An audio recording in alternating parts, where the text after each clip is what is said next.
And the next question is, which part of the constitution declare the ideal of welfare state? Ideal of welfare state means कि welfare state अपनाने के लिए हमें क्या principles वगैरह adopt करने पड़ते हैं। तो कॉन्स्टिट्यूशन का कौन सा पार्ट है जो कि welfare state के लिए काम करने में हमारी हेल्प करता है? That is DPSP, directive principle of state policy. ठीक है,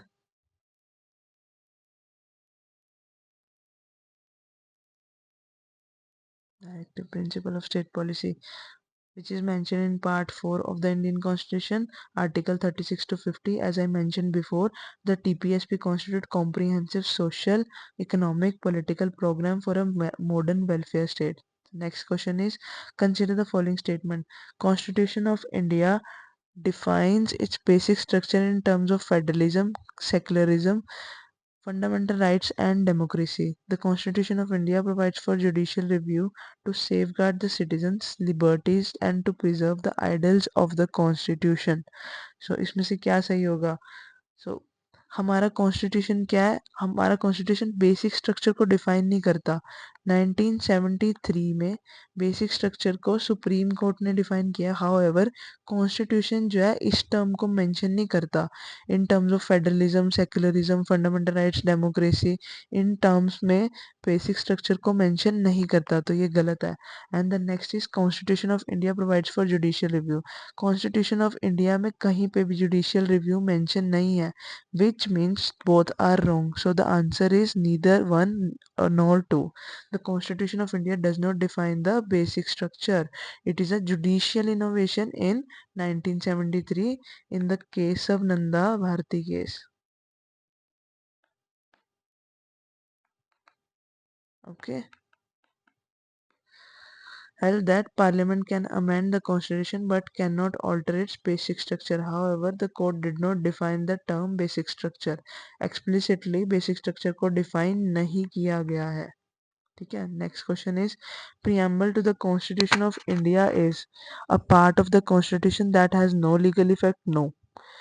Not a part of Constitution and has no legal effect. No. A part of Constitution and has the same legal effect as any other part. No. Last is a part of Constitution but has no legal effect. No legal effect means it is a part of Constitution, it is an important part of Constitution. ठीक है, important part तो है but इसकी कोई legally enforceability नहीं है। No legal enforceability. ठीक है, समझ में आई? So the answer is D. The preamble is introductory part of the constitution, contains the ideals. Ideals मतलब जो भी objectives है, basic principle है constitution के, वो preamble में mention है। But in Kesavananda Bharati case, Supreme Court held that preamble is an important part but is not enforceable independently. Enforceable नहीं होगा, justiciable नहीं है। ठीक है, next part. Which article of the Constitution of India safeguards one's right to marry the person of one's choice? इसका मतलब है हमारे को right to life है, अपनी मर्जी से जीना और अपनी मर्जी से शादी करना। ठीक है, मैरिज अपनी मर्जी से करना, अपनी चॉइस से। तो वो कौन सा राइट है? Article 21। Article 21 is the right to life which constitutes the right to marry with the person of one's choice only। तो इसके अंदर बहुत सारे राइट आते हैं, जैसे राइट टू लाइफ के अंदर ये आता है राइट टू प्रिवेसी। ठीक है, right to life with dignity, right to marry the person of one's choice, ऐसे ही इसके अंदर ही आता है। तो right to marry is a component of right to life under the article 21 as I have mention of the Constitution of India. In Lata Singh versus State of UP, the Supreme Court viewed the right to marry as a part of article 21। and the last question is, which of the following are regarded as the main feature of rule of law? अब rule of law के main feature क्या है? Limitation of powers, equality before law, people's responsibility towards the government, liberty and civil rights. So limitation of powers है, yes, कि powers जो है वो limit है, जो लेजिस्लेशन की पावर है वो भी लिमिट है। हर चीज की पावर एक बाउंड्री के बाहर नहीं जा सकती, ये बाउंड्री क्रॉस नहीं कर सकती। Next is equality before law, मतलब लॉ के सामने सब इक्वल है। लॉ के सामने सब इक्वल है, सॉरी।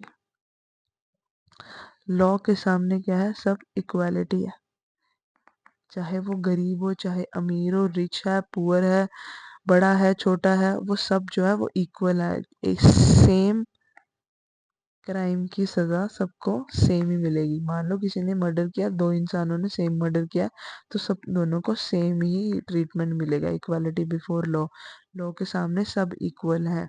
ठीक है। People's responsibility to the government, government को कोई भी पीपल जो है वो रिस्पॉन्सिबल नहीं है, तो ये गलत है। Liberty and civil rights, civil rights और लिबर्टी तो सबको मिलती है रूल ऑफ लॉ के according. So the answer is 1, 2 and 4. So explanation is, rule of law includes equality before law, existence and preservation of liberty, civil rights and limitation of powers of executive and legislature, which means the responsibility of government towards the people is not a core feature of the, तो government की responsibility है, people की responsibility नहीं है government की, but दोनों ही rule of law के जो है वो कोर फीचर नहीं है। So this is the end of the today's MCQs practice. For more, please subscribe and like the video. Thank you so much.